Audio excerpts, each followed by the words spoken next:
Certa vez, Olacir de Moraes falou que com tanta riqueza no Brasil, só se formos muito incompetentes para não nos tornarmos um país de primeiro mundo. Após 30 anos, parece que por falência da República, não nos tornamos de fato a potência que ele previa.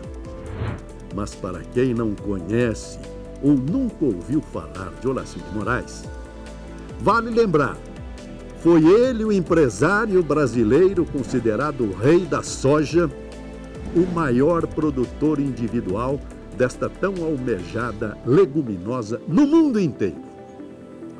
Foi ele quem levou o cultivo da planta originária da China e do Japão para o Cerrado do Mato Grosso. Isto em 1973. Mesmo que essa já fosse produzida de alguma forma há mais de 100 anos no sul do país. Desde então, da visão perspicaz do empresário, a soja é o principal produto exportado pelo Brasil. Só para se ter uma ideia, a cada 100 dólares exportados, 14 são de soja.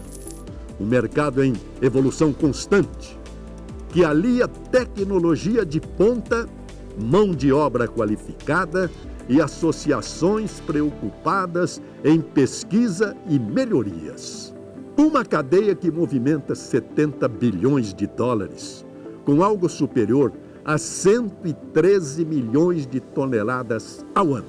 Hoje, se assumimos o protagonismo na produção e exportação mundial de soja, deve-se efetivamente ao trabalho de empresários como o meu convidado Bartolomeu Braz, presidente da AproSoja, Associação Brasileira de Produtores de Soja.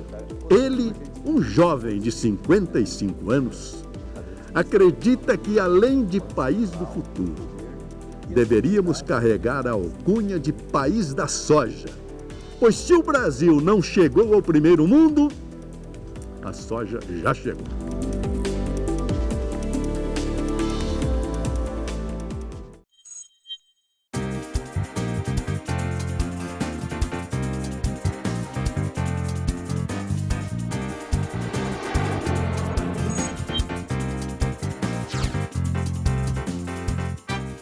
Senhores internautas e telespectadores, o nosso programa Vamos Falar do Brasil, hoje tem a alegria de trazer um grande nome do agronegócio brasileiro. Aí está o senhor Bartolomeu Braz Pereira, presidente da AproSoja, foi também presidente da FAEG, que é a Federação dos Agricultores do Estado de Goiás, e também do IPA, que é o Instituto Pensar Agro. Bartolomeu, você está falando de onde? Que hoje nós estamos num encontro virtual. Você não está aqui comigo no estúdio. Esse sorriso vem de que parte do Brasil? Josebal, é uma satisfação estar com vocês aqui, né? Batendo esse papo, mostrando um pouco, né, do nosso agro brasileiro, da cadeia de soja, principalmente, o que ela representa, né, para o nosso país, para a geração de emprego, enfim, para o bem do Brasil. Então, eu estou em Goiás, né?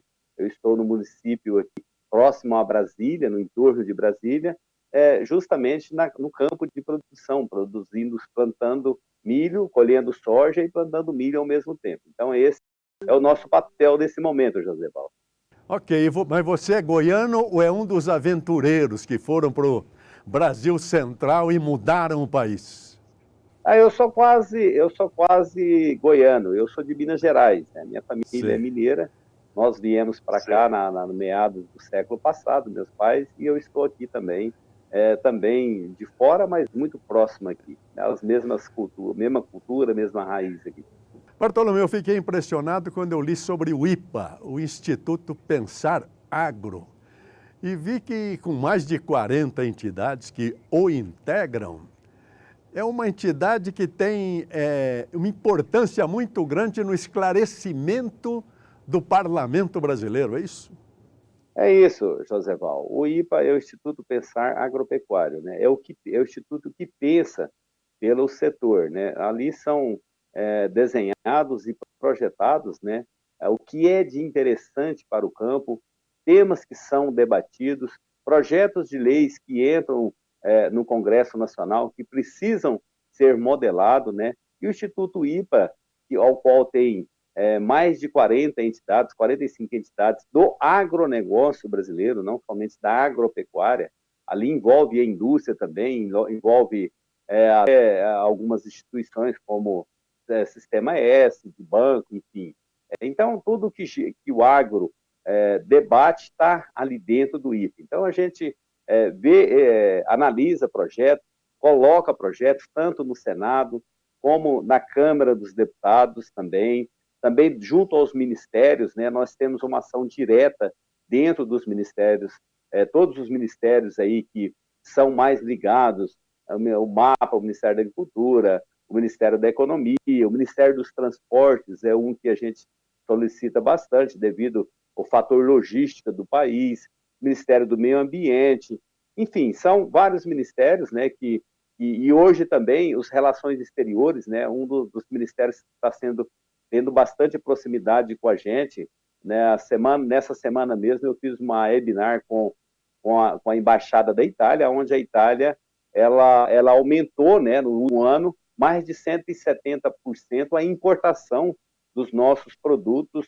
aqui do Brasil, na cadeia soja, para aquele país. Então, tudo isso, o IPA, ele trabalha ali para que o bem do agropecuária, para que projetos que venham atrapalhar o desenvolvimento do agro, a expansão dessas cadeias do agro, né? Lá estão todas as cadeias do agro, não somente a soja, lá você tem a cadeia da carne, lá você tem a cadeia do algodão, lá você tem a cadeia do milho, você tem a cadeia da fruticultura, do alho, da batata, enfim, todas as cadeias, da laranja, todas estão ali dentro, debatendo, porque 90% dos assuntos são comuns, então alguns a gente diverge, né? A gente debate lá dentro, acha uma solução e leva isso de pronto à mão ao Congresso Nacional. Quando é de parte do Senado, nós temos os senadores engajados na frente parlamentar, ou quando é da Câmara dos Deputados, a gente tem sempre um presidente, hoje o atual presidente é o Sérgio Souza, que está deputado pelo Paraná, que tem uma bancada muito forte do agro. Então, quando a gente leva e debate esses projetos, a gente leva até a nossa diretoria e a diretoria também da frente parlamentar, e ali sim é levado ao Congresso para que essa grande frente, a frente composta por mais de 300 parlamentares na Câmara e no Senado, ela debate e leva os nossos projetos. Mas são projetos respeitando as nossas leis, são projetos que quer o bem para o Brasil. Então, a bancada agropecuária ou bancada ruralista, como é falada aí pela grande mídia, ela tem um papel fundamental para o desenvolvimento do interior do Brasil. Eu sempre falo, a interiorização do Brasil passou primeiro pelas cadeias de soja, carne, arroz, logo no início, e hoje está na maior transformação de tecnologias, e onde se absorve mais tecnologia no mundo é aqui no interior do Brasil. Agora vocês pensam, nós fizemos uma abertura de colheita em Luiz Eduardo Magalhães, na Bahia, onde nós teve o início, né, o primeiro modelo de plataforma maior do mundo foi desenvolvida ali, naquela região do Mato Piba, que a gente fala. Essa foi até no Piauí. Então, isso mostra esse agro, tanto que ele está avançado, e às vezes a cidade não conhece muito bem, até falo isso, e às vezes as pessoas assustam, mas é importante a população saber. Então, o IPA, ele faz esse trabalho. O IPA, ele é o nosso braço direito ali, ele debate, ele leva projetos que fazem o bem para todos. Então, a função do IPA é pensar por nós também. Isso é uma equipe técnica muito bem formada lá. Mas você é produtor de soja, exclusivamente de soja, aí em Goiás? Sim, eu sou produtor de soja, né? Sou produtor de milho, sou produtor de sorgo, também produzo feijão. A gente tem uma diversidade de produção. Hoje tem duas cadeias que são ligadas diretamente, é a de soja e milho. Então, a gente faz agora, nós estamos colhendo soja, e nesse mesmo espaço que nós estamos tirando soja, aproveitando esse mesmo período de chuva, nós estamos plantando uma segunda safra nesse momento. Uma segunda safra é a safra de milho. A safra de milho é a que abastece o Brasil, né? Que abastece as carnes de aves, suínos, bovinos, enfim. Esse milho é muito importante para as pessoas dentro do Brasil, para ter um alimento barato. As pessoas estão falando, a carne está muito cara, a carne de boi está muito cara, mas a carne de frango não está cara. A carne de frango você tem um bom acesso a ela, graças a essa produção de milho que vem nessa segunda safra e atende aí as expectativas da agroindústria processadora de carne, dos nossos as aves, suínos, enfim, e ela leva até a mesa do consumidor com preço acessível. A carne de boi ela ficou um pouco mais uma carne mais nobre, né? Hoje o mundo inteiro quer essa carne no Brasil, mas mesmo assim ainda ela é acessível ao Brasil e tenho certeza que o momento que estamos passando é uma turbulência, mas logo, logo nós teremos aí preços mais baixos aos nossos consumidores. A soja é um espanto, é um espetáculo da produção brasileira. Como é que foi? Os senhores estão começando a colher ou terminando a colheita, não sei. Como é que foi a produção esse ano? Olha, nós estamos no meio da colheita, nem chegamos no meio da colheita ainda. Esse ano nós tivemos aí um atraso no plantio, né? A chuva iniciou um pouco mais tarde, então nós tivemos um atraso no plantio da safra, né? Que era para ser semeadas no meado de setembro até meados de outubro, e isso demorou e começou em meados de outubro e foi até meados de novembro. Então, houve um atraso, né? Está acontecendo agora uma correria no campo, né? Nós temos que tirar uma safra, nós temos janela. Essa janela as pessoas não entendem muito bem, mas é um período muito curto para a soja colocar o milho, para que as chuvas que são limitadas a cada ano, né? Ela tem um período limitado também, de 6, 7 meses, dependendo da região, nós temos que aproveitar essas duas safras, plantando, colhendo rápido e fazendo a segunda safra. Então, nós estamos chegando ao meio dessa safra, a soja ela é fundamental aí para o Brasil e também para os campos brasileiros. Os campos brasileiros, eles não tinham aptidão para a agricultura, principalmente a região centro-norte, o cerrado brasileiro é muito pobre, então ele não tinha essa aptidão.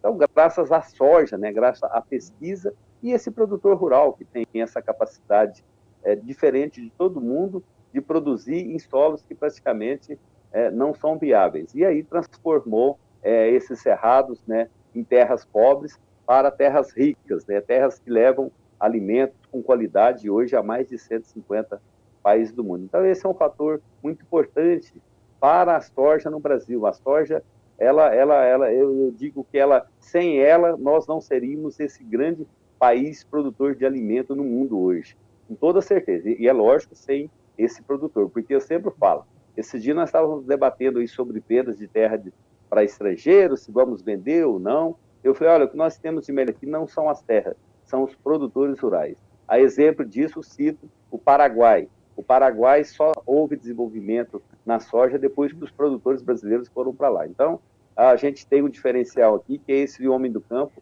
que ele sai das adversidades, ele vê à frente, às vezes, dos outros, trabalha muito, mas faz o resultado, como você está vendo aí, o Brasil no segundo ano se tornando o maior protagonista mundial desta oleaginosa que é a soja. Nós deveremos colher esse ano mais de 130 milhões de toneladas e com exportação no complexo soja em mais de 100 milhões de toneladas. O mundo até assusta com a gente, mas graças a Deus e graças ao empreendedorismo, à ciência e à tecnologia, nós estamos conseguindo o de melhor que tem no mundo em produção agrícola, principalmente na cadeia de soja. Bartolomeu, antigamente o grande drama do produtor brasileiro, eu também sou da roça, era que quando chegava a colheita o preço do produto caía. Isso acabou, você falou que nós vamos produzir 130 milhões de toneladas e o preço internacional se mantém? Olha, Joséval, isso mudou. Você é do campo, meus pais também do campo, e isso mudou muito, né? Antes você ofertava tudo que você tinha durante a colheita, né? Olha, estamos chegando com a colheita, então vou ofertar isso, vou ofertar essa safra de soja, vou ofertar essa safra de milho, e hoje isso mudou. Hoje nós temos um mercado futuro, né, que é muito dinâmico, né? As bolsas que operam e auxiliam os produtores, principalmente a Bolsa de Chicago nos Estados Unidos, a B3 no Brasil também, e outros instrumentos que a gente operam aqui na troca de insumos, né? A gente faz a venda antecipada. Nós estamos vendendo a safra 2022 já. A 2021 ela foi negociada já partes, né? Então, a gente já está fazendo o planejamento da safra 2022. Então, é muito dinâmico esse mercado. Então, isso meio que escalonou. Então, você tem um preço médio e a gente trabalha muito com consultoria para que a gente possa fazer um bom negócio e não deixar tudo para a última hora, igual faziam nossos pais e avós, viu, Josival? Você já destacou, e é evidente que isso aconteceu, a tecnologia foi espetacular no assessoramento do produtor brasileiro e também no enriquecimento, creio que não só da planta, mas também do solo. Isso é uma tecnologia brasileira ou é importada? Olha, Josival, ela é brasileira. Nós tivemos que importar as tecnologias de sementes, tanto de milho como soja, foram desenvolvidas na Europa, nos Estados Unidos, para clima temperado. Como se você poderia plantar uma soja ou um milho que vem de um clima temperado, de um clima ali certinho, onde tem todas as estações do ano. Chegou aqui no Brasil, nós temos duas, que é a seca e a chuva, principalmente na grande produção brasileira. Então, aí nós tivemos que adaptar, né? Aí veio o papel importante da nossa Embrapa, que é a maior empresa de pesquisa do mundo, né? Criada aí no governo militar ainda, na época de Alisson Polinelli e outros que teve essa visão de fazer essa empresa de pesquisa, até porque nós não sabíamos o que fazer com esse Brasil. O Dr. Alisson Polinelli, grande amigo nosso, vai ser indicado pelo Prêmio Nobel da Paz agora, um grande líder, ele foi um dos criadores dessa pesquisa, dessa empresa, para que nós pudéssemos trazer essas variedades, adaptá-las aqui, né, usando os nossos produtores rurais, as nossas propriedades rurais, né. Nós tivemos que desenvolver a calagem, né, o calcário, o gesso, para melhorar esse solo, e a pesquisa, ela foi fundamental, a pesquisa brasileira, ela foi fundamental para isso. Até porque o que aconteceu foi muito rápido, né? Em pouco mais de 30 e poucos anos, nós saímos aí de um mero importador, né? Importador de alimentos, o Brasil era um grande importador, para o maior exportador do mundo, graças ao investimento que foi em pesquisa e tecnologia, e esse não tem retorno. Esse tem retorno. Esse é viável quando se investe bem. A gente sabe que a Coreia do Sul investiu em educação, não teve resultado. O Brasil investiu em tecnologia, ciência aqui e pesquisa no campo e está tendo resultado também. Então, essa pesquisa é nossa e graças a esses valorosos cientistas e aos nossos produtores rurais brasileiros. Bartolomeu, se a pergunta for inocente demais, você perdoa, porque a gente não tem essa profundidade de conhecimento que você tem. Mas o brasileiro, e eu me incluo, não sabe o que é soja ainda, porque ela não está no nosso prato de feijão, de arroz, de carne. A soja é usada para quê na produção mundial? É para o prato de comida ou o que mais? Olha, ela é usada em praticamente em toda a alimentação do dia a dia das pessoas, né? Ela está no óleo. O óleo, praticamente, do brasileiro é de soja, né? O óleo de comida. Você tem todas as carnes que você consome hoje, tanto a carne de suíno, de frango, de boi, e de aquicultura, peixe e outras ovelhas, enfim. Elas têm ali uma parte de soja. A soja é a melhor e maior fonte de proteína para as carnes que tem no mundo. É a proteína mais acessível. Por isso que a China adora a nossa soja, porque é uma fonte de proteína muito acessível, ela faz muito bem para o ser humano. Infelizmente, nós não temos a cultura de comer soja, porque ela é nova aqui. Essa soja ela veio da China, veio do Oriente, então a gente não come a soja ali igual o feijão de cada dia. Mas o japonês, o chinês, come muita soja in natura, essa soja ali do grão que sai e come. A gente come aqui na fazenda, faz tropeiro também, é uma delícia, mas vocês aí das cidades ainda não conhecem. Deve até procurar entender melhor e comer, porque é uma comida muito saudável, principalmente para os homens, né? Para câncer, evitar câncer de próstata e tudo. E ela é usada também em várias outras, nos cosméticos hoje, ela é usada até em pneus hoje de automóvel. O biodiesel, né? Que purifica o ar dos ônibus aí das grandes cidades. Grande parte desses ônibus, eles usam biodiesel. O biodiesel é um diesel extremamente limpo, né? Ele diminui essas fumaças que tinha aí nos ônibus. Então, hoje, com o biodiesel de soja, que é uma grande parte, ele entra no diesel para melhorar, diminuir essa poluição. Então, o biodiesel é um fator muito importante que tem, que é usado da soja também. Então, ele vai desde a alimentação, né, ali, coisas de alimentação dos nossos animais, sim, de vários outros derivados, e chega também até os nossos combustíveis. Então, ela é primordial hoje, eu falo, na vida de nós brasileiros. Então, há um débito de vocês, que vocês estão muito ligados à China, ao mundo moderno, e o IPA ligado ao parlamento, mas vocês estão esquecendo de nós, que queremos conhecer isso que vocês consomem. Deixe os deputados, vem nos ensinar a comer soja. O seu IPA pode ter esse trabalho, eu acho, não pode? Sim, sim, nós temos também. Você citou no início, eu ainda sou diretor da Federação da Agricultura. Nós temos na Federação da Agricultura um trabalho de receitas do campo, né? Muitos desses pratos são desenvolvidos com soja. Então, esse livro do campo, ele está acessível aí pela web também. Ele é bastante interessante, é muito simples fazer. Então, eu vejo que dá para a gente fazer um dia aí, nós temos pessoas muito capacitadas. Se você quiser fazer um programa um dia somente com a culinária da soja, nós levamos aí algumas pessoas e eles vão fazer, e vocês vão adorar, viu Josival?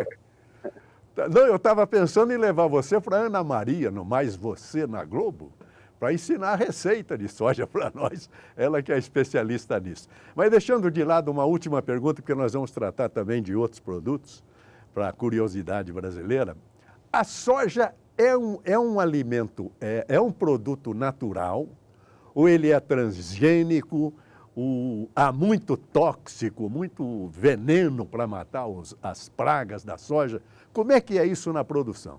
Eu sempre considero a soja brasileira é a soja mais sustentável do mundo, tanto na qualidade, né, dos grãos, tanto é que eu até falo, a vitrine da soja do Brasil. Primeiro, a nossa soja é vendida, né, põe ali, é igual colocar, as pessoas da cidade sabem, colocar a picanha do mesmo preço do colchão duro, a picanha vai sair primeiro. Assim é a nossa soja, ela tem o mesmo preço no mercado internacional do colchão duro, que é a soja americana, que é a Argentina e outras, mas ela sai primeiro porque ela tem mais qualidade. Então, é uma soja de bastante qualidade. Ela tem, sim, são variedades. Né? Nós temos soja com biotecnologia, que é as transgênicas, né? Elas veio aí para revolucionar. Hoje, o mundo assusta um pouco quando fala de transgênica, não somente aqui no Brasil, mas a nossa própria vacina, ela é transgênica. Né? Ela modificou o gene dela. Então, são genes modificados, né? Preparados para produzir, para diminuir o uso de pesticidas. Né? Nós diminuímos o uso de pesticida com essa soja com gene modificado. Então, você tem aí uma melhor produtividade, um maior rendimento e um menor uso de insumos agropecuários. Mas quando outras variedades também, que não são biotecnologia, elas também usam insumos, mas esses insumos agropecuários, pesticidas, como se falam, ou alguns agrotóxicos, ou venenos, como falam, são usados com receituário agronômico, todos analisados. A nossa colheita, quando sai do campo, ela é analisada aqui, quando chega no armazém, tanto para consumo interno como para exportação. Existe um controle do próprio mapa, das empresas também. Então, tudo isso é muito bem gerenciado, né, para que sejam feitos os prazos de carência e a população tenha uma vida saudável. A gente sabe disso, que o nosso alimento é saudável, tanto é que a nossa vida tem melhorado a cada ano e nós estamos vivendo mais, né, José? Você deve viver uns 110 anos depois de começar a comer soja, ou mais, e assim as pessoas. Então, nós temos a soja, nós temos a soja também, José Val, a soja orgânica. Nós temos soja orgânica em escala. É um produto mais caro, é um produto que ele usa mais áreas para plantar, né? Ele acaba... as pessoas falam, por que vocês não produzem só transgênico? Porque nós não temos espaço físico. E nós teríamos que ter quase o dobro do espaço físico nas terras, porque não tem como produzir num país tropical sem o controle das pragas. Então, você tem que ter esse equilíbrio. Nós temos a soja também orgânica, a qual ela tem um preço quase dobro também, mas ela está disponível. Nós temos agora um novo evento que está acontecendo, que é a soja biológica.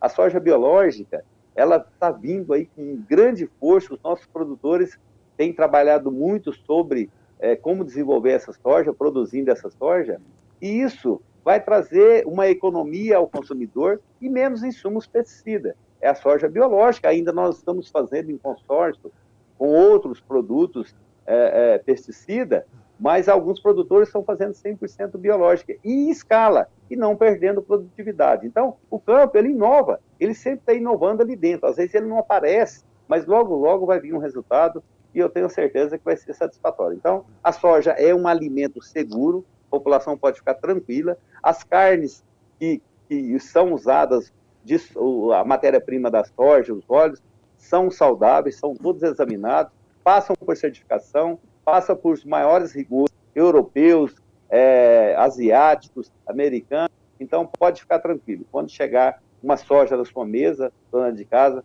sabe que nós produtores aqui fizemos com responsabilidade, porque nós também alimentamos nossa família com a mesma soja que nós produzimos para vocês.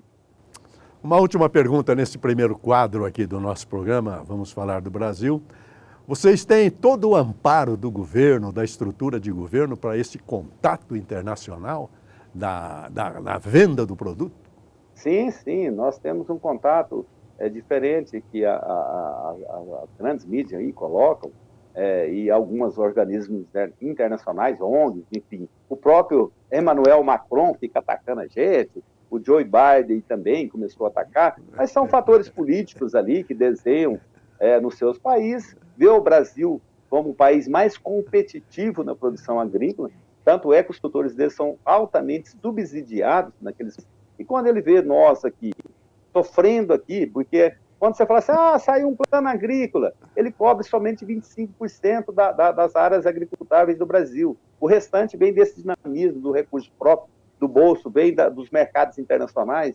Então, tudo isso faz com que esse produtor brasileiro, essa produção brasileira, se tornou mais competitiva. E ainda, um fator muito importante, totalmente sustentável ambientalmente. Aí eles falam, nós temos que atacar o Brasil, porque senão eles vão cada vez dominar. Eles aprenderam a trabalhar, e nós colocaram os nossos produtores, infelizmente, coitado, nós conhecemos, eu conheço todos os sistemas de produção nos 5 continentes do mundo, eles têm ali muitos subsídios, estão dominados ali, e ficaram acomodados, e não conseguem sair. Então, quando você tem essa situação, você não consegue. E nós temos aí uma relação muito importante, tanto no mapa, que tem as relações internacionais, do Ministério da Agricultura, como também no Ministério das Relações Exteriores, né?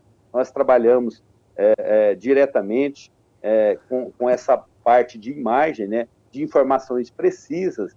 A gente tem trabalhos de vídeos, e até interessante, uma hora eu posso passar para você, colocar alguns aí, que você vai ver tanto que é interessante. Dados vindo da Embrapa Territorial, do Dr. Evaristo. Então, a gente leva esses vídeos, esses materiais, nós vamos também até essas embaixadas do mundo inteiro, né, com os nossos técnicos, debatemos ali, mostramos realmente o que essa abertura, principalmente nesse governo atual, ela é gigante para nós estamos ali dentro desenhando isso. Nós temos material, para você ver, Josival, direcionado aos continentes. Nossos materiais, todos são com 5, 6, até 7 línguas diferentes. Então, é direcionado aos continentes, onde ali, nós vamos trabalhar com as embaixadas dos países árabes. Aí nós levamos ali, tem o critério de como o boi, de abater a ave, tudo isso é bem feito aqui dentro, e às vezes não é tão aberto aí a população, principalmente a população brasileira que não conhece isso. Mas a relação, ela é muito importante, por isso que se você vê, o pessoal fala assim, mas o Brasil não vai mais vender produto porque está queimando tudo, está acabando com tudo. Nós somos o maior exportador do mundo e não falta cliente para nós, Josebal. O único que não gosta muito de nós é o Emmanuel Macron, mas o resto tudo nos adora. Os outros 190 países. Então, está indo muito bem, essas relações são muito importantes, por isso estamos onde estamos. Mas a França sempre brigou com a gente, antigamente era com as vacas, que era subsidiada lá e aqui não. Não é verdade? Isso aí. Olha, uma das coisas mais espetaculares da brasilidade é esse encontro com alguém que tem apego ao campo. Estou conhecendo hoje esta figura maravilhosa do Bartolomeu Pereira, que vocês estão vendo aí, a explanação flácida, suave que ele apresentou. E nós vamos continuar daqui a pouco, dentro de instantes.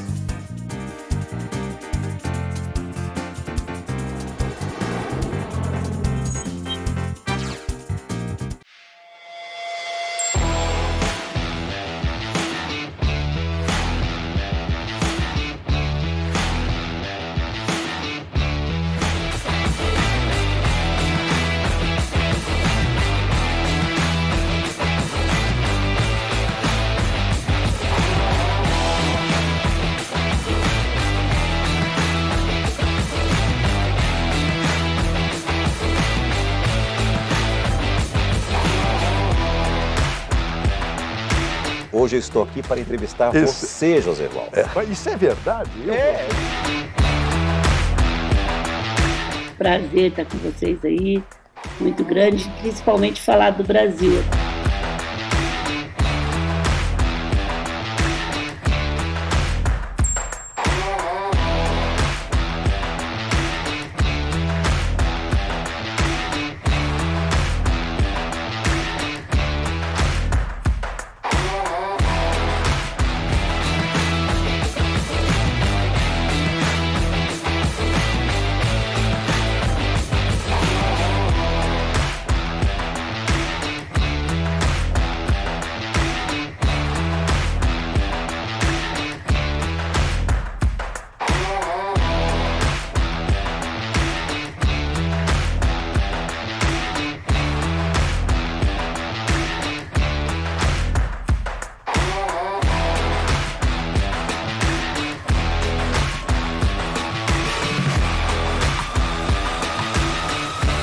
Senhores internautas, estou aqui saudando a todos os internautas e telespectadores para divulgar o nosso programa Vamos Falar do Brasil, que tem o projeto de mostrar o que é o nosso país. A primeira frase que eu usei vale até hoje: o que apodreceu no Brasil foi a República.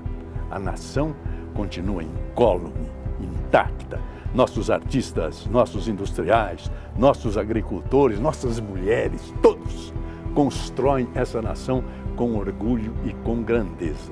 E com um detalhe curioso, todos os grandes nomes que aqui vieram para enriquecer o nosso programa citam uma frase impressionante: as empresas são as pessoas. Mais do que o produto, as empresas são as pessoas e se valorizam as pessoas. Por isso que eu vou mostrar para os senhores como para nós também o programa são as pessoas. Eu vou citar as pessoas que já vieram. Veja bem, começou com o governador João Dória. Deixou o Palácio do Governo e veio aqui para abrir o programa Vamos Falar do Brasil. José, você tem razão. Educação e saúde são duas prioridades tão óbvias que devem fazer parte das prioridades de qualquer governo, estadual, municipal e federal. E acho que ele sabe o que está falando. Também veio Gustavo Junqueira, o nosso secretário da Agricultura. A Secretaria da Agricultura é a mais antiga secretaria do governo do Estado de São Paulo, né? Vem de 1892 e era uma secretaria de desenvolvimento econômico. Também veio o nosso ilustre secretário dos Transportes, João Otaviano Machado Neto. Novas plataformas de tecnologia, como nós falamos das rodovias inteligentes. Se eu consigo conversar com a rodovia, caminhão, em vez de ficar num congestionamento na marginal aqui, eu crio um corredor logístico com uma tarifa diferenciada e naquele corredor ele terá um incentivo tarifário em que a tarifa vai diminuir. Também veio figura extraordinária, Dr. Luiz Henrique Mandetta. Europeu, eles todos são sistemas já de muitos anos e o Brasil na primeira infância, vamos dizer assim, no sistema de saúde. Também veio o ex-ministro, que eu considero ministro da Agricultura,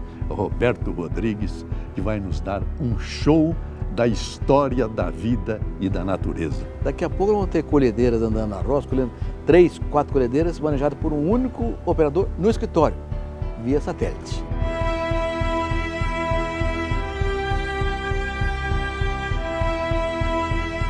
Veio também Luísa Helena. O sucesso nada vem fácil, né? E ninguém tem sucesso, você está de sucesso. Também veio Raquel Sherazade. Joseval Peixoto. Muito obrigado pela sua presença. Muito obrigada Raquel. pelo convite. Essa é a primeira entrevista que eu dou depois de sair do SBT Brasil. E um dia eu fui o assunto mais comentado do Twitter. Um telespectador gravou, postou no YouTube e do YouTube ele explodiu. Foi quando o SBT me chamou. Eu vim para São Paulo para conversar, sair daqui com um contrato assinado. Onde a Itália ela aumentou, né, no ano, mais de 170% a importação dos nossos produtos na cadeia soja para aquele país. Os bancos já deixaram de faturar, só nesse tempo de vida do Pix, já deixaram de faturar mais de R$1 bilhão em taxas. Não sei fazer teatro, não sei fazer cinema, não sei fazer nada. Eu sou rato de televisão. Só sei fazer televisão. Então eu acho que a televisão é um grande transportador da arte, da cultura. Como os senhores veem também para nós, as empresas e os programas são as pessoas. Vamos falar do Brasil.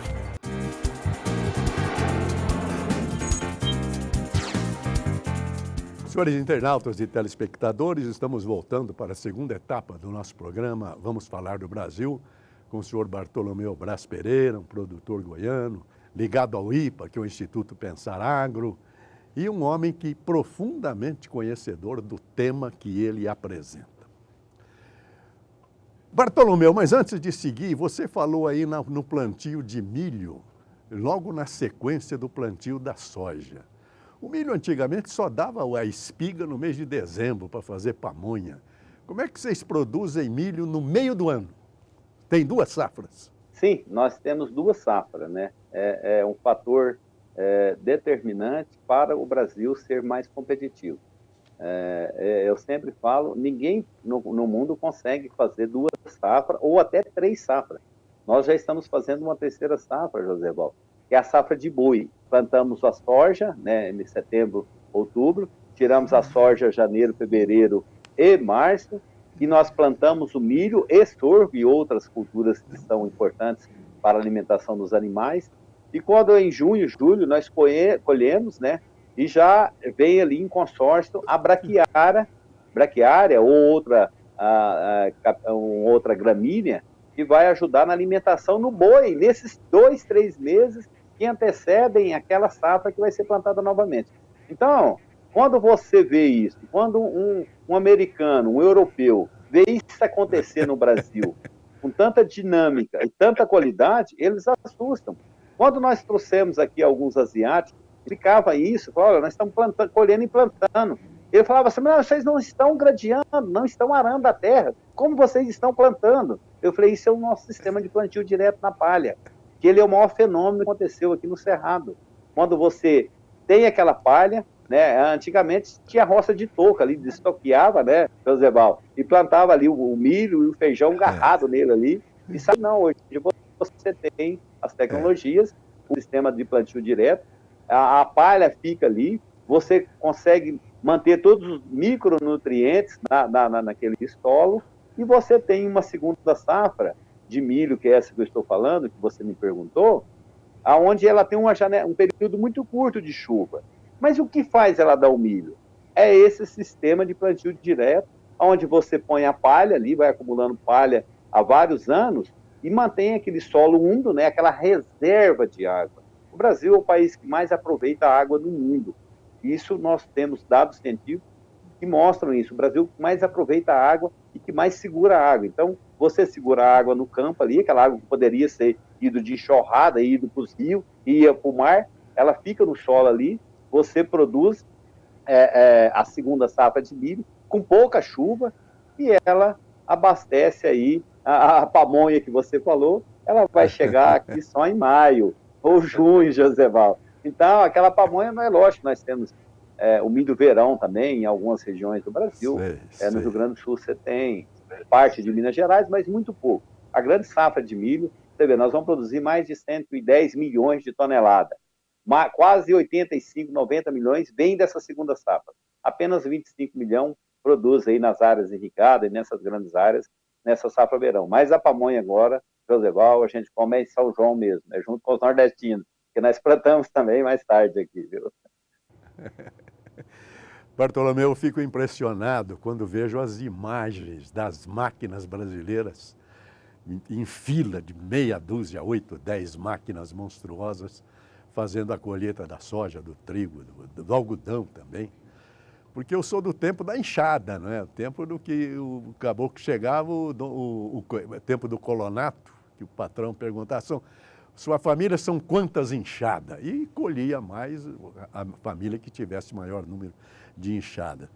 Eu não sei nem quanto custa cada máquina daquela, mas aquilo, quando eu vejo na televisão, parece os Panzer do Hitler, atacando a Polônia ou a Tchecoslováquia. Como é que o Brasil chegou a esse nível? É investimento, é dinheiro do BNDES, é a cooperativa. De onde vem o financiamento disso? Olha, é um conjunto, né? Nós temos aí a cooperativa que ela aglomera e organiza pequenos e médios produtores, né, para serem competitivos, né? Essa agricultura ela exige muita tecnologia, como você falou. A nossa agricultura brasileira é a que exige mais tecnologia no mundo. Então, para que os pequenos produtores, né, médios produtores, se igualem, né, ao que necessita esse campo brasileiro, eles se organizam em cooperativas, grupos de produtores também, associações de produtores. A associação ela tem mais a função política como a nossa, né? A nossa ela faz as partes políticas lá em Brasília e também nos estados onde tem as nossas entidades aprosojas. Mas as cooperativas fazem esse braço comercial do produtor, organiza ele. Então, você tem várias fontes de recursos. Você tem fontes também do BNDES, né? Eu até falei há pouco para você, 25%, 30% somente do recurso que é usado no nosso agro, né? Hoje o nosso agro está bem claro. Nós vamos faturar esse ano 1 trilhão e 100 bilhão de real no campo. Somente o plano agrícola foi 250 milhões. Então, para você ver como que é o tamanho disso em relação. Aí o produtor, ele também faz o seu investimento próprio, né? O produtor brasileiro ele é diferenciado. O snob dele é ter uma máquina de tecnologia. Mas não é porque ela é só bonita, não é porque ela é só boa, porque ela é necessária. Então, quando ele tem a sobra, ele investe em melhoria do seu solo, nas terras, e ele investe principalmente em máquinas tecnológicas, em equipamentos tecnológicos, que ele sabe que vai ter resultado. Quanto melhor você alojar suas sementes, quanto melhor você, no prazo melhor, você plantar a sua soja, e no prazo melhor você colher, você terá um melhor rendimento. Então, o produtor brasileiro já tem isso em mente, ele é empreendedor, ele busca sempre inovações tecnológicas, né? E usa os seus recursos naturais, recursos que vêm de fora também. Nós fazemos muito negócio antecipado, como eu estava te falando. Então, esse negócio antecipado entra também equipamentos tecnológicos de maior tecnologia do mundo inteiro.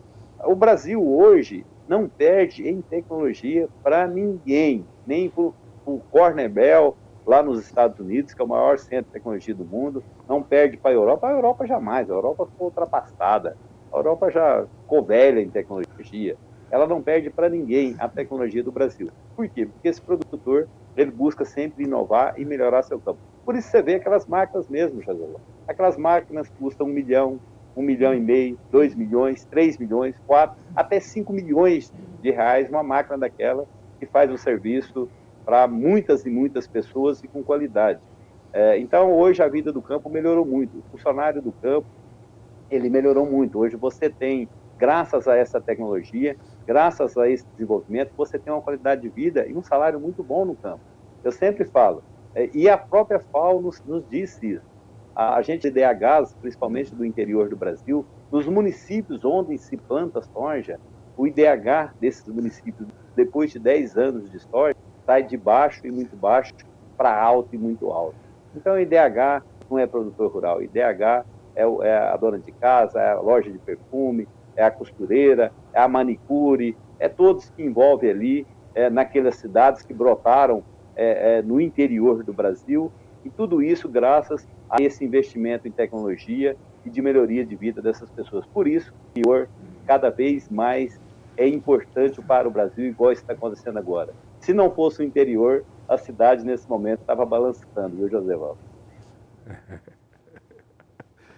Agora, todo esse espetáculo, não apenas do trilhão de reais que você falou, mas a cena dessas máquinas fazendo a colheita e essa tríplice produção do nosso campo, o sol constante, a água que nós temos, isso evidentemente acho que assusta o mundo. Acho que por isso que há quase que uma campanha internacional contra o Brasil pelas queimadas e pela destruição da floresta. Você vê isso assim, Bartolomeu?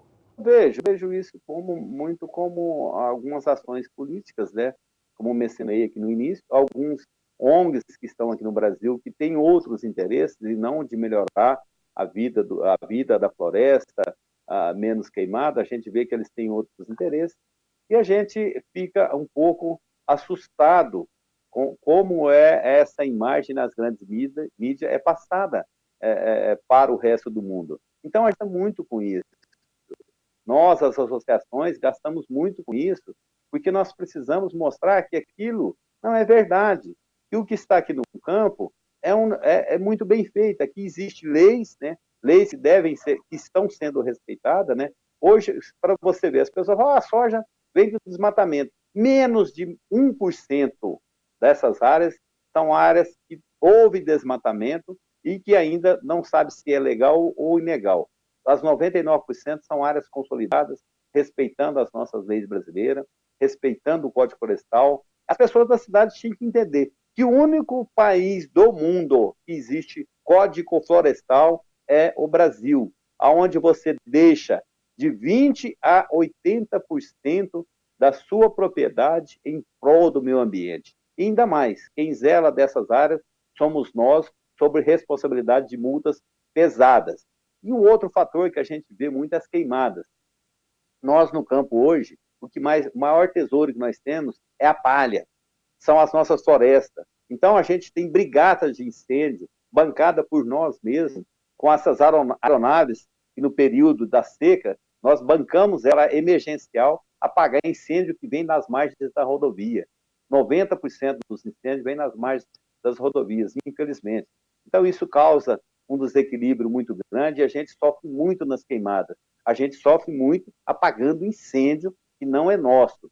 E ainda a gente sofre muito com a nossa imagem sendo jogada. Quando nós assistimos uma emissora falar mal de um produto, aquilo chega a escorrer lágrimas nos olhos, porque nós estamos lutando para que isso não aconteça e nós somos penalizados por situações que a gente não faz aqui no campo. Então, o produtor brasileiro, ele tem responsabilidade e ele cada vez mais está fazendo e tentando mostrar isso à nossa população brasileira, que realmente desconhece isso, mas que é muito importante vocês cada vez virem a esses campos de produção, quando puderem, ir às fazendas de Goiás, de Mato Grosso do Sul, do Nordeste brasileiro, produção de soja no Nordeste. O Nordeste, que era extremamente pobre, extremamente dependente de políticas de governo, hoje as pessoas ali têm o seu salário, a sua vida, o seu carro, a sua moto, o seu lazer. Então, você vê isso diferente. Então, isso é muito importante. Muito importante que as pessoas não são... Quando você vê uma situação de queimada, você pode saber que ali tem um produtor tentando apagar aquele incêndio, porque aquilo vai fazer mais mal para ele do que para qualquer um outro, porque está queimando o principal tesouro dele, que é a palha que mantém o seu solo úmido para plantações futuras. Então, a nossa imagem, é essa imagem que a gente tenta levar a você, cidadão, a você, dona de casa, que o produtor brasileiro, ele é o que mais protege o meio ambiente nesse planeta, em todos os continentes do mundo. Senhores internautas e telespectadores, isso até emociona o jornalista que está voltado para essa questão do meio ambiente. Ele falou no Código Florestal, que é único no mundo, mas na Constituição do Brasil, artigo 225, está lá um capítulo inteiro sobre o meio ambiente. E agora, o seu IPA esteve assessorando o parlamento sobre o protocolo de Nagoya, não é isso? Sim. O IPA tem o protocolo de Nagoya para proteger, né, o respeito às nossas leis brasileiras, né? Porque nós temos as leis brasileiras com proteção das nossas florestas, coisa que ninguém tem mais no mundo, no Protocolo de Nagoya, nós estamos inserindo. É que os países também têm os seus códigos florestais, que os países também respeitem a nossa legislação, mas que construam o seu. Então, o Nagoya, ele vem muito para que nós possamos inserir as nossas leis brasileiras e que elas sejam respeitadas também. Então, é muito importante essa maneira que a gente trata o Congresso, mostrando aí que as relações internacionais têm que levar esse conhecimento de que a lei brasileira é a lei mais sustentável na produção agrícola do mundo. Eu vi também o Instituto Pensar Agro preocupado com a regularização das terras da União ocupadas irregularmente. No parlamento, como é que está isso, Bartolomeu? Sim, a regularização fundiária é uma pauta constante nossa. O que acontece com a regularização fundiária? Essas áreas da União, o Brasil tem um número muito grande de terras que é da União, e que o governo, nenhum dos governos federais anteriores a esse e outro, não conseguem ter ali o seu domínio. E tem áreas ali que devem ser aproveitadas, são áreas agricultáveis, né? São áreas que devem ser produzidas de acordo com a legislação daquele bioma. Para vocês entenderem, no bioma amazônico, na Amazônia, lá você pode usar somente 20% da sua área. Se você for investir, cidadão de São Paulo ou de Rio de Janeiro, no bioma Amazonas, você vai ter que respeitar o Código Florestal. Então, olha, eu vou ter que fazer essa propriedade economicamente somente em 20% daquela área. O restante eu vou ter que deixar para o meio ambiente. Então, isso traz esse compromisso diferenciado, né, nós temos com a população, de proteger. E a regularização fundiária, ela vem nesse quesito. Essas áreas, muitas das vezes, umas foram os governos estaduais que abriram ali as porteiras para que dessem riqueza a esses municípios, né? Infelizmente, essas áreas ficaram sem regularização. E a gente está buscando essa lei de regularização, essa regularização fundiária, onde essas áreas que são realmente, que vão receber todos os protocolos, todas as exigências, elas sejam regularizadas e feita ali, vendida aqueles produtos, porque ninguém vai doar terra. A União não pode doar terra para ninguém. Ninguém pode dar nada para ninguém, a União principalmente. Então, ela vai ser regularizada. Aquele produtor vai pagar por aquela terra, que existe o VTN, que é o valor da terra nua, e ele vai poder usar aquela terra e ele vai poder ser dono. E ele sendo dono daquela terra, ele vai ter limites de fronteira onde ele vai ser fiscalizado. Então, se caso houver ali uma irregularidade de desmatamento ou, às vezes, uma outra queimada desnecessária, ele será punido, porque o governo, os órgãos fiscalizatórios, o IBAMA, todos vão ter ali aquela propriedade também, que as nossas propriedades são todas feitas por CAR. Hoje nós somos vigiados via satélite. A produção agrícola, a grande produção agrícola brasileira, ela é toda vigiada por satélite, ela é rastreada praticamente. Então, essas áreas que não estão regularizadas, que ninguém sabe quem é dono, elas estão ali abertas e deixando acontecer o que está acontecendo aí, aquela pequena parte denegrindo a imagem. Por isso nós estamos trabalhando fortemente essa lei de regularização fundial e licenciamento ambiental também, que é bom para todas as áreas do Brasil, elas estão em andamento, nós estamos discutindo para que logo, logo essas áreas sejam regulamentadas, essas áreas a que forem de apetite do produtor e que tem um histórico que é necessário, os protocolos serão regularizadas e aqueles ali ou pagarão por aquelas terras e elas serão, vamos dizer assim, vai parar de denegrir essa pequena parte da imagem do Brasil. Então, a regularização fundiária é fundamental, principalmente para a proteção do bioma amazônico.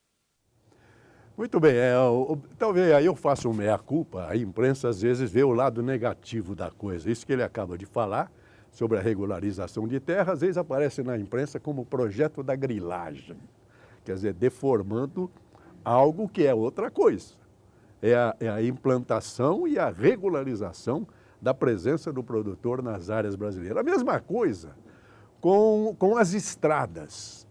Quando se mostram as estradas e aquela fila de caminhões presos no barro, porque não conseguem passar por ali, a impressão que se tem é tudo ruim. Como é que estão as estradas para o escoamento da produção de soja?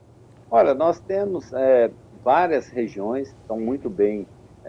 O Ministério dos Transportes, aí, através do ministro Tarcísio, ele tem feito um empenho muito grande, né, para melhorar essa logística do Brasil, né.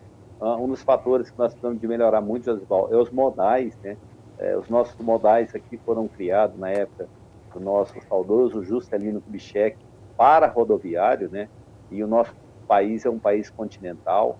O mundo inteiro, qualquer país do mundo, o transporte de commodities agrícolas, minério e tudo, são feitos por ferrovias e hidrovias. Imagina só, nós estamos crescendo bastante, né, na ferrovia, que é um modal importante. Nós estamos inaugurando a Norte-Sul, Joséval. Eu era menininho e falava em Norte-Sul. Agora que nós estamos acabando de ligar ela do Porto de Santos até Itaqui, no Maranhão. Então, isso já traz aí uma esperança muito grande do desenvolvimento e a competitividade dessas áreas que estão no centro do Brasil e longe dos consumidores. Então, esses modais, eles são muito importantes para quê? Para você não ver aquela situação que você vê, rodovias que recebem muita chuva nessa época, rodovias que ainda não são pavimentadas, porque o nosso país é muito grande ali, apesar de alguns eixos já foram pavimentados, mas ainda é necessário muito mais, porque a nossa produção, ela cresce muito, Josébal. O ano passado, nós produzimos 124 milhões de toneladas de soja. Esse ano nós já vamos para 132 milhões. Então, imagina só, nós crescendo 3, 4% ao ano. Quem no governo, infelizmente, tem essa dificuldade, não consegue acompanhar. Nós, do setor privado e produtores, temos feito muito parcerias com os estados, né? Coisas que as pessoas não sabem. Nós temos feito muita parceria com o Estado para que a gente possa também participar pagando projetos rodoviários ou ferroviários para que dê uma celeridade nisso. Então, a gente tem feito muito, mas ainda é necessário fazer muito, porque o Brasil, ainda segundo a FAO, tem que alimentar mais 1 bilhão de pessoas nos próximos 20 e poucos anos. Então, ainda nós temos um compromisso muito grande com as nossas estradas, ferrovias e hidrovias aqui no Brasil. Agora, o escoamento desses 132 bilhões aí de toneladas vem para o Porto de Santos ou vai para o Nordeste? Parte dele? Vai para o Arco Norte, nós temos falado. E esse eu estou falando só de soja. A nossa safra vai passar de 260 milhões de toneladas de grão, quando você coloca milho, soja, algodão, feijão e outros. Então, vai passar de 260 milhões. Certo. Mas grande parte disso é exportado, e a soja e o milho está sendo o carro-chefe. Então, grande parte hoje está indo para o Arco Norte, que é para esses portos ali no Rio Amazonas, né? Barcarena e outros, Itaqui no Maranhão, e agora estamos abrindo os do Nordeste também, Suape, em Pernambuco, Ilhéus na Bahia, enfim, outros portos que estão importantes quando essas ferrovias ficarem prontas. Então, hoje dividiu. O Porto do Santos não é aquela quantidade mais de caminhão que tinha. Grande parte da safra do Centro-Oeste, eu cito Goiás ali, Goiânia, onde eu moro, é o divisor. Dali para baixo vai para o sul, dali para cima vai para o norte. Então, isso já tem melhorado e desafogou bastante as nossas rodovias. E a tendência é cada vez melhorar. Hoje, os ministérios nos ouvem bastante. Nós temos também, dentro das nossas entidades, os braços ali, o Prologística, que desenvolve o meleiro para onde ir. Isso tudo é feito em consórcio aí com o governo federal, porque o setor privado ele tem mais habilidade com isso. Então, tem feito e tem dado certo, e eu creio que logo, logo nós vamos resolver essa questão de logística no Brasil. Bartolomeu, me ajuda. Eu acho que um dos erros históricos da nossa produção, da nossa economia e da própria mobilidade social é a questão da ferrovia. O Brasil abandonou, aqui no estado de São Paulo, nós tínhamos, eu citei aqui outro dia num programa, para a região São Paulo-Porto Epitácio, que é a região da Sorocabana, tinha 4 trens de passageiro, não tem nenhum mais. Você falou na ferrovia Norte-Sul, uma ferrovia leste-oeste. Tem um projeto nesse sentido também, não? Tem sim, ela está andando. A leste-oeste ela vai partir o Brasil ao contrário, a norte-sul norte e sul, sul-norte, né? A outra leste-oeste, pegando Mato Grosso ali e saindo na Bahia, saindo nos portos do Nordeste. Então, já tem projetos sendo licitados em alguns trechos. Isso é importante também. Essas ferrovias, elas precisam diversificar e ter mais rodovias. Quem já foi nos Estados Unidos, na Austrália, por exemplo, a cada 100 quilômetros você passa em cima de uma ferrovia. Aqui nós andamos 200, 500 quilômetros e não achamos ferrovia. Um outro ponto, o transporte ferroviário de passageiros foi abandonado. Praticamente quem construiu ferrovia aí, além do Barão de Mauá, foi Dom Pedro II, há muitos anos atrás. Então, nós precisamos de retomar isso, que é muito importante para o Brasil. O parlamento está a par disso, o IPA está em cima dessa questão da ferrovia, também é um dos projetos, ô Bartolomeu? Com toda certeza, a gente sabe dessa importância, a gente viu, há vários anos a gente tem visto, na greve dos caminhoneiros a gente viu isso também, a importância de se ter modais, né, para a gente não deixar o país travar também, e também para ser mais competitivo. Então, nós, a ProSoja Brasil, juntamente com as entidades, tem trabalhado muito para que esses projetos deem andamento. Não somente os, tem vários outros que estão em andamento e trarão importância muito grande ao desenvolvimento do interior do Brasil. Senhores internautas, como os senhores viram, a presença do homem do campo é a presença da alma de um homem do campo no solo brasileiro. Por duas razões, técnica e emocional mesmo. Aquela figura do homem do campo, e que se eu compro na feira feijão rapadura, para que trabalhar? Isso acabou. Hoje é altíssima tecnologia, mas o amor à terra continua. Aliás, esse amor do homem com a natureza e com a terra tem 2000 anos. O grande poeta Virgílio escreveu o epitáfio de seu túmulo, que está lá até hoje, em que ele diz: Mantua me genuit, nasci em Mantova, cessine agra rura dulcis. Cantei os pastos, os campos e os pastores. No Brasil, isso foi descrito por um dos maiores poetas nossos, que é o Menotti Del Picchia. Essa alma agrícola no poema Juca Mulato. Eu sempre cito o Menotti Del Picchia, que, na minha opinião, é um dos maiores poetas do Brasil. Um homem que consegue fazer a rima de uma locução verbal com um pronome e um substantivo. Silêncio com vêncio, né? Juca Mulato cisma, a sonolência vêncio. Vem da tarde que expira e da voz de um curiango, o narcótico de ar parado, esse veneno que há no ventre da treva e na alma do silêncio. Silêncio e vêncio. No final do poema, porque o Juca Mulato tem um amor impossível na fazenda, pela filha da patroa, ele quer fugir pelo mundo. Aí ele começa a ouvir a voz das coisas. Quer dizer, não é o homem falando com a natureza, é a onomatopeia, é a natureza falando com o ser humano. Juca começou a ouvir a voz das coisas. Era um brado. Queres tu nos deixar, filho desnaturado? E um cedro o escarneceu. Tu não sabes, perverso, que foi de um galho meu que fizeram teu berço? E a corrente que ia rolar para o abismo, Juca? Fui eu quem deu a água ao teu batismo. E uma estrela a fugir, disse da etérea altura, fui eu que iluminei a tua choça escura no dia em que nasceste. Eras franzino e doente, teu pai te abraçou, chorando de contente. Será, doutor, a mãe disse. E o pai sensato, nosso filho será um caboclo do mato, forte como a peroba e livre como o vento. Bartolomeu Pereira, muito obrigado pela sua presença no programa Vamos Falar do Brasil. É uma satisfação estar com vocês aqui, né? Batendo esse papo, mostrando um pouco, né, do nosso agro brasileiro, da cadeia de soja, principalmente, o que ela representa, né, para o nosso país, para a geração de emprego, enfim, para o bem do Brasil. O agronegócio é um orgulho deste país. Muito obrigado a você.